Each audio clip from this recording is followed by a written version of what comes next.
Hey, what's up, YouTube? It is Sean of Inside Source TV, and I'm sitting here with OG Calliope Deuce Dog. And some of you all may remember him from a recent video in which he went one-on-one with Calliope Chill. So today, he is here to clear some things up. So before we do that, can you introduce yourself for the people? Now, my name is Abdul-Rahman Saifollah. I'm originally from New Orleans, Louisiana. I'm from the Cali project, Uptown Third Wall. In that video with Calliope Chill, there were some things that were said about Terrance Gangsta Williams specifically. So those are the things that you are here to clear up today. So what is it that you would like to clear up about the things that were said in that video? You know, as an older brother, as someone who's been through a lot in life, I should have been more of a leader in correction towards my brother.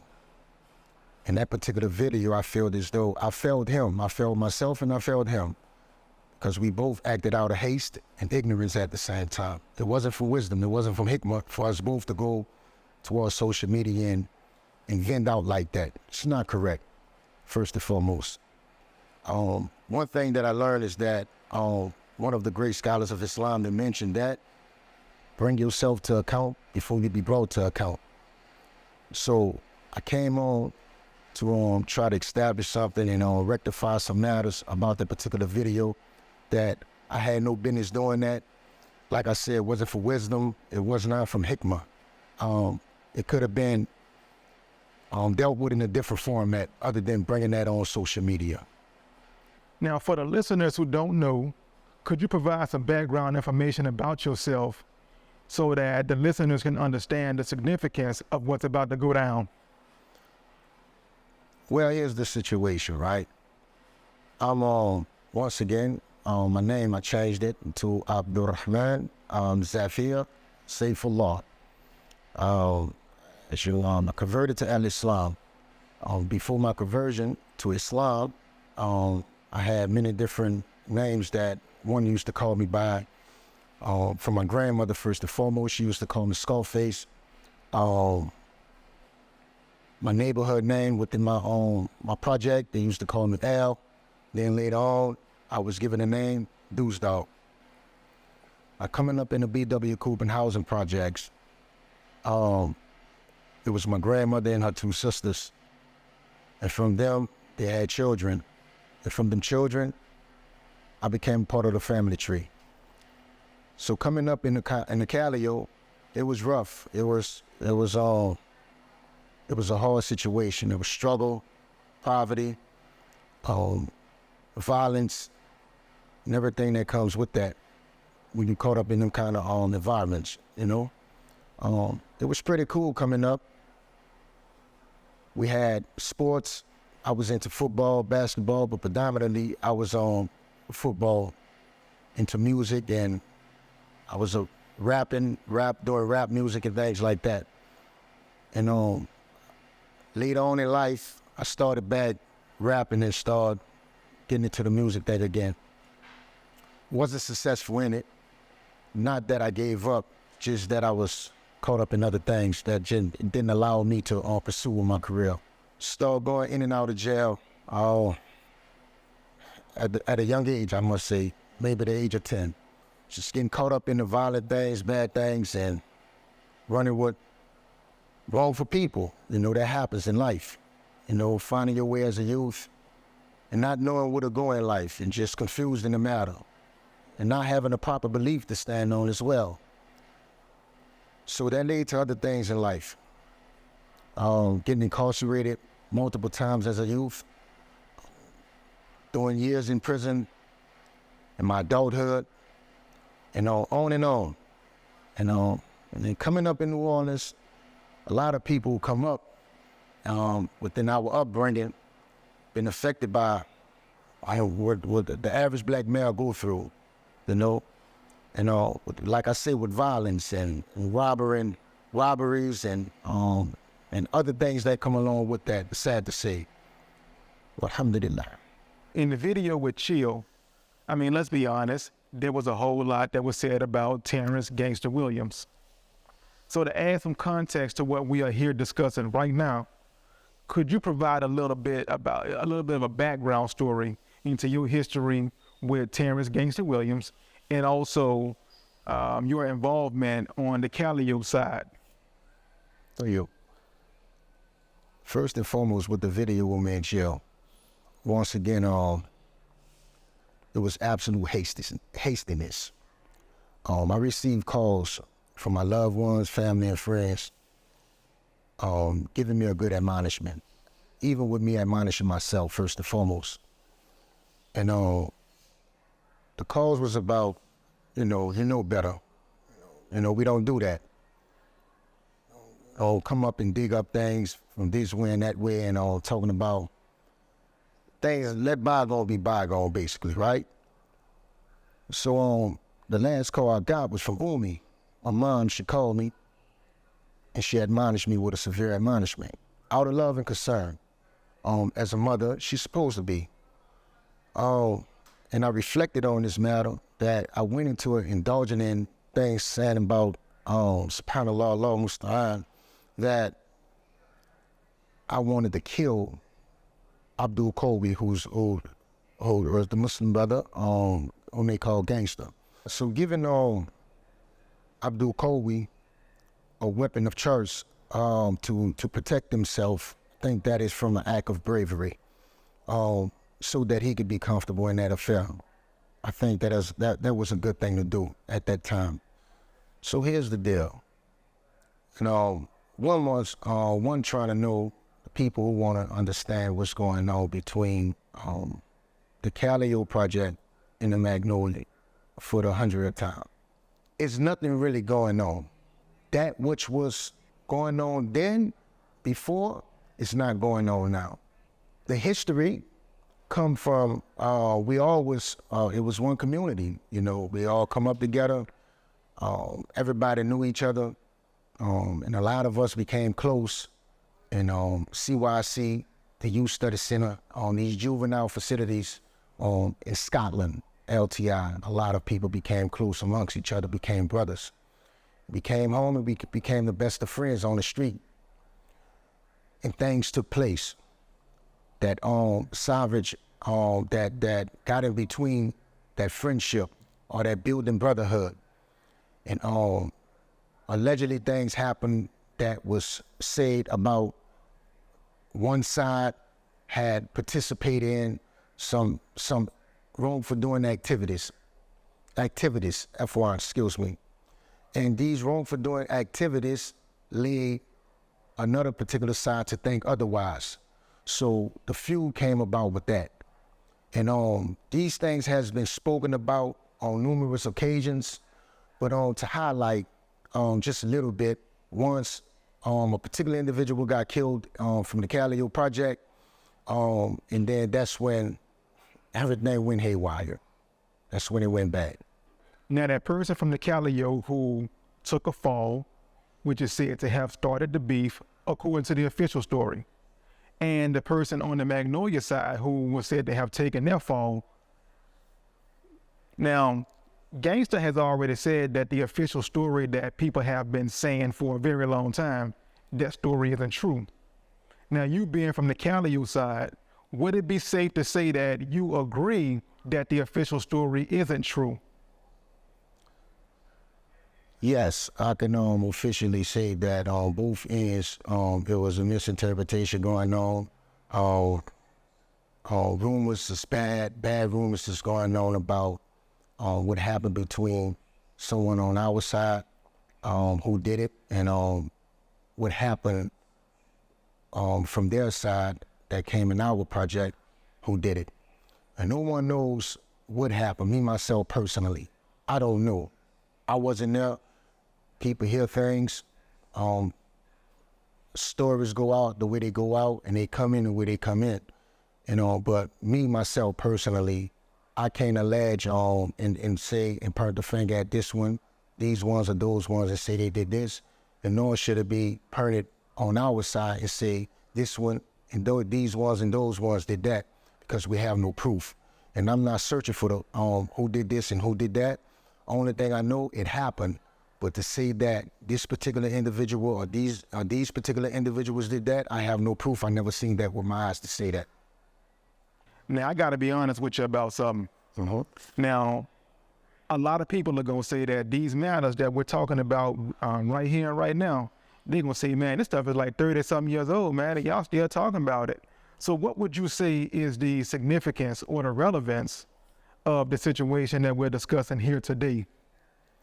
Well, you know, man, just the reality of the situation is that we can say that it's 30 years old and we still talking about it. Blood still being shed. So it has to be talked about. Rectification has to happen some point in time. Because if we don't step up and bring about rectification, it's going to continue to go on, onslaught. So, but the youth today, these men today that's carrying out these problems and these troubles that's going on, my thing is to say to them, give it up, leave it alone, let it go.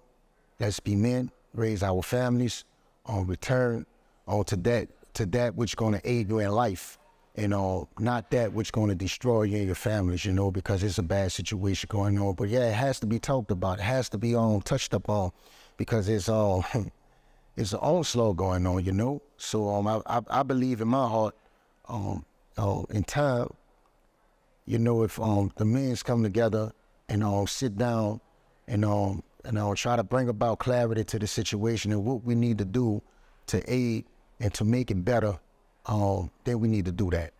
It need to be done. God willing. All right, so let me ask you this.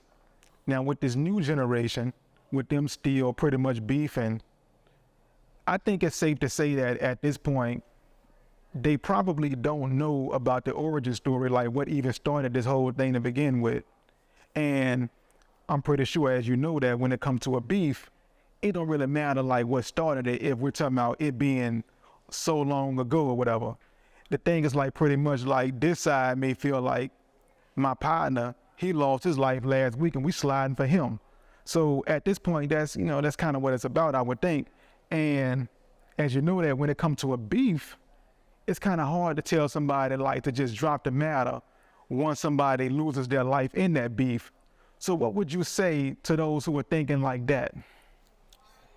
Bismillah. It's a hadith, a narration of the Prophet Muhammad, may peace and blessings be upon him. He said in Sahih Muslim, he said that it will come a time, he swore, he said, I swear by the one whose hand my soul is in, meaning Allah. He said that it would be a man, he would kill someone and don't know why he killed him. And the one who is killed, he don't know why he was killed. We living in that time. People killing innocent people, and innocent people are being killed, don't know why they're being killed. So my thing is to say that, here's the deal.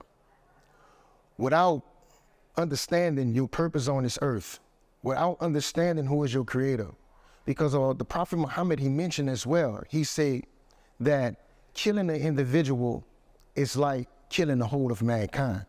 Killing someone is like killing the whole of mankind.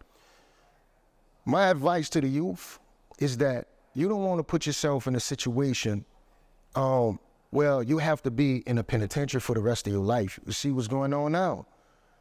People losing their lives, how people in the penitentiary, you're going to be in the graveyard. You know, you pick your poison and neither one of them is good. Neither one of them is good. So I think that, you know, when people say, oh, he killed my family member, so I have to strike back and kill his family member. We don't have the right to do anything.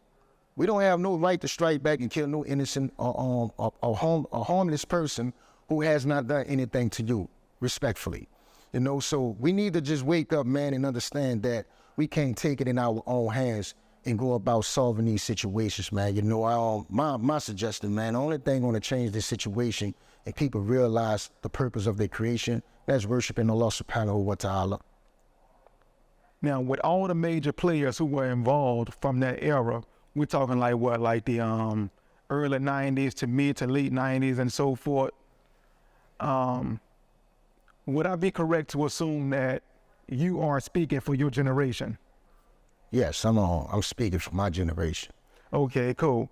Now the next thing, now that you said that, would it be also safe to say that right here and right now, you are declaring that the whole beef between the Calliope side and the Magnolia side, as far as you're concerned, is over with? Is that safe to say? Well, here's the deal, right? From my end, from Abdul-Rahman end, I can say that I'm finished with it. It's out of my heart. I left it alone. These men is not my enemies. I could see one of them today. It's gonna be respect. I have seen many of them. It's always respect. I'm Muslim now, you know, and my purpose is not to be worried about the Calliope, the Magnolia, the war between us. I'm concerned about what can bring about if something don't go right within that situation. But me as a Muslim and as a Sunni man, I cannot indulge in these affairs and this and that, because Islam is bigger than both. You know, Islam is bigger than all of us. You know what I'm saying? So, yeah, I hope, I do hope. I don't know no man's hearts. I don't know what's inside of a man's mind. But from those men I talked to from my era, they pretty much, I can pretty much say that these men, they put their best foot forward and trying to live their life better and structure their life better than what's going on from what the world thinking about. Because it's like, to be honest with you, and I'm gonna say this with carefulness, I wouldn't suggest anyone, if you have something in your heart out of ignorance, just let that stuff go. And I wouldn't suggest that anyone see a particular individual that he may dislike or still dislike. I hope that's not the case, but that y'all see each other and harm each other. I hope that don't happen. I wouldn't want that to happen. You know, I just, my advice to my community and where I come from, and in my era where I come from, let's continue to move forward on the battlefield and do what's right, educate ourselves correctly, and take care of our families correctly, and see a better way, because it is a better way other than what's going on. And the perception that's going on out there is people thinking that it's a Calliope Magnolia war. There's no war going on, other than our youth that's still affected by that. But my era, we pretty much finished with it. I believe that. So with all that being said, clearly you're not the man that you used to be, obviously. So since you made your conversion over to the Islamic faith, how would you say that it's positively impacted your life? No, good question. How Islam impacted my life? Tremendously. Allah subhanahu wa ta'ala said in the Quran, وَمَا خَلَقْتُ الْجِنَّ وَإِنسَانِ إِلَّا لِيَعْبُدُونِ. Allah did not create the jinn and mankind except to worship me, meaning worship him alone. So yes, Islam has structured my life, it aided me and to become the man I am today. Following the noble Prophet Muhammad ﷺ and his noble companions, the Quran and the Sunnah. And anyone who followed that way, they will see a great deal of structuring in their lives, and it will actually put you in a proper place, in a proper with a proper understanding. SubhanAllah, it helped me tremendously. Honestly, it helped me tremendously, for me to be here today and be speaking about, to graduate from where I was at and where I'm at now. It's a big change for myself, and Allah knows best.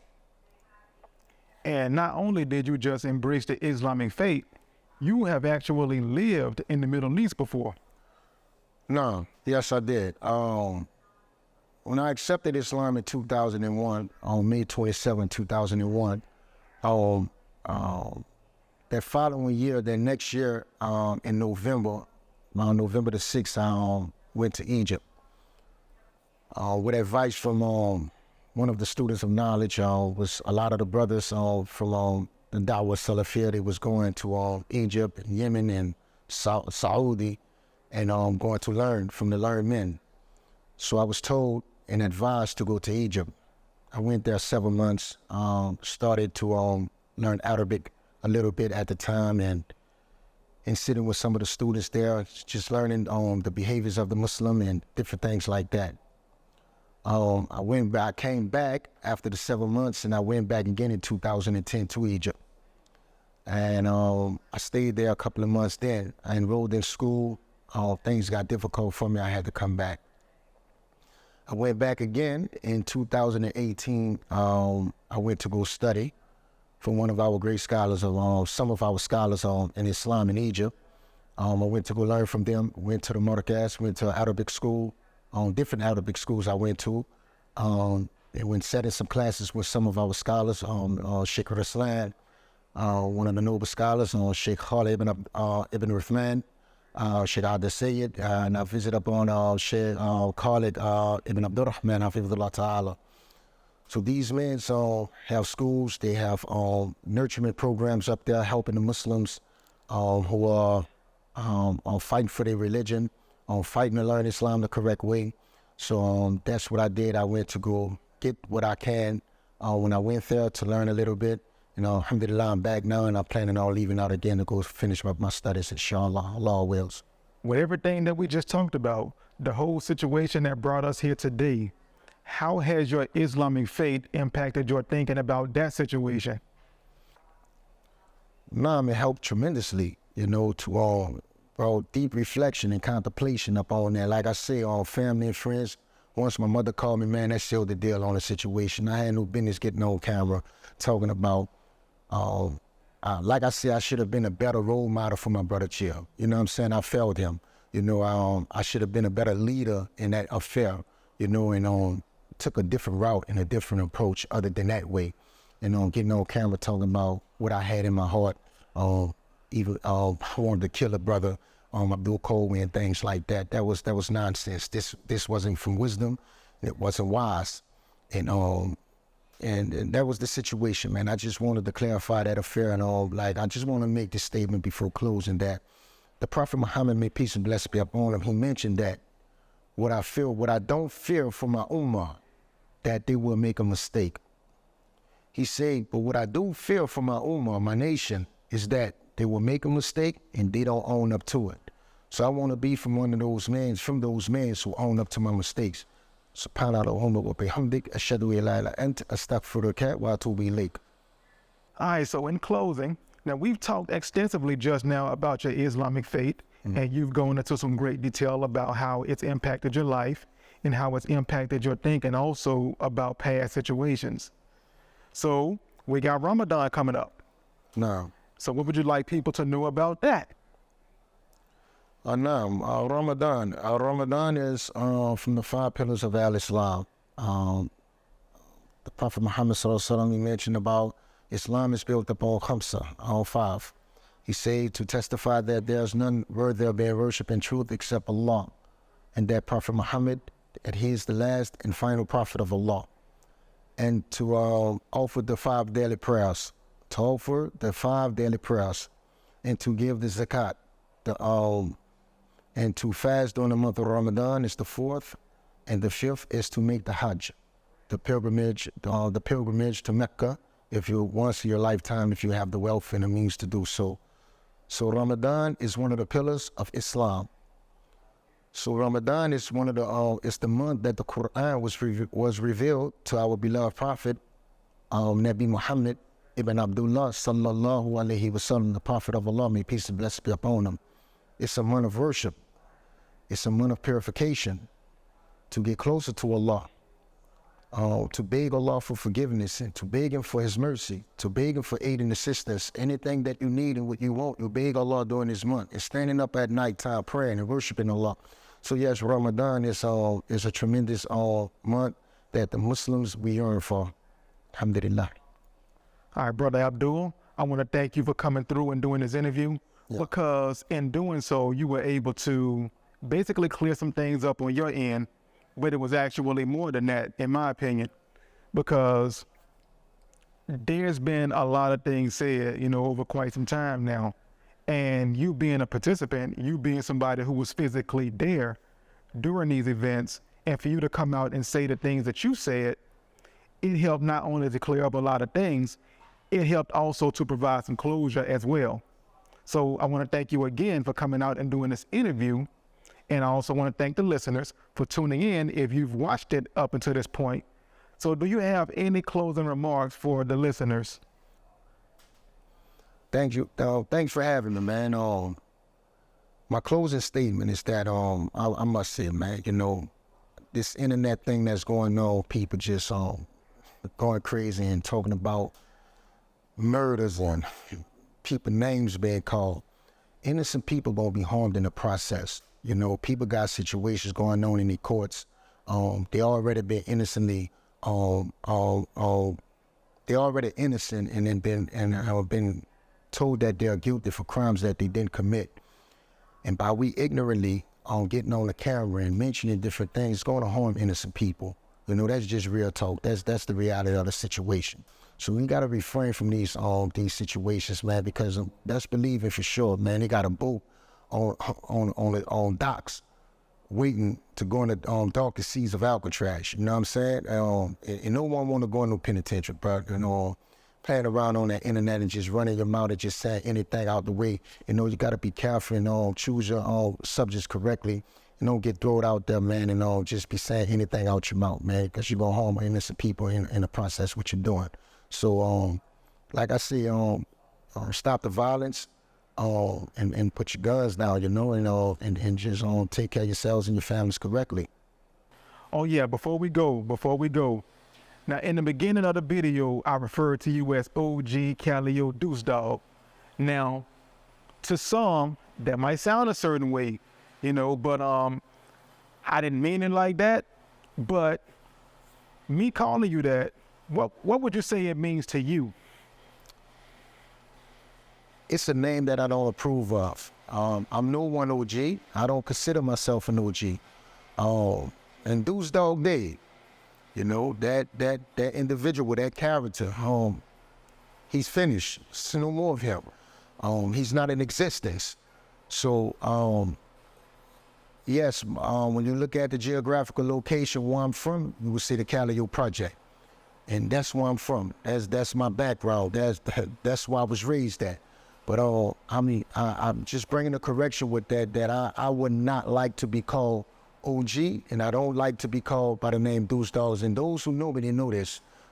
Since I accepted Islam, I always told people that that's not my name. My name is Abdul-Rahman. If you could call me Abdul-Rahman, alhamdulillah, that's okay. But if some people still call me by that name, but I'd rather not be called that. You know, it's a bad stigma over me with that name, and that OG thing, that's overrated. You know, that's overrated. And I don't consider myself neither. Barakallahu feet. Thank you. All right, man. Thanks again for coming through. And thanks again also for providing clarifications, you know, to these much needed matters. Appreciate you. Appreciate you much.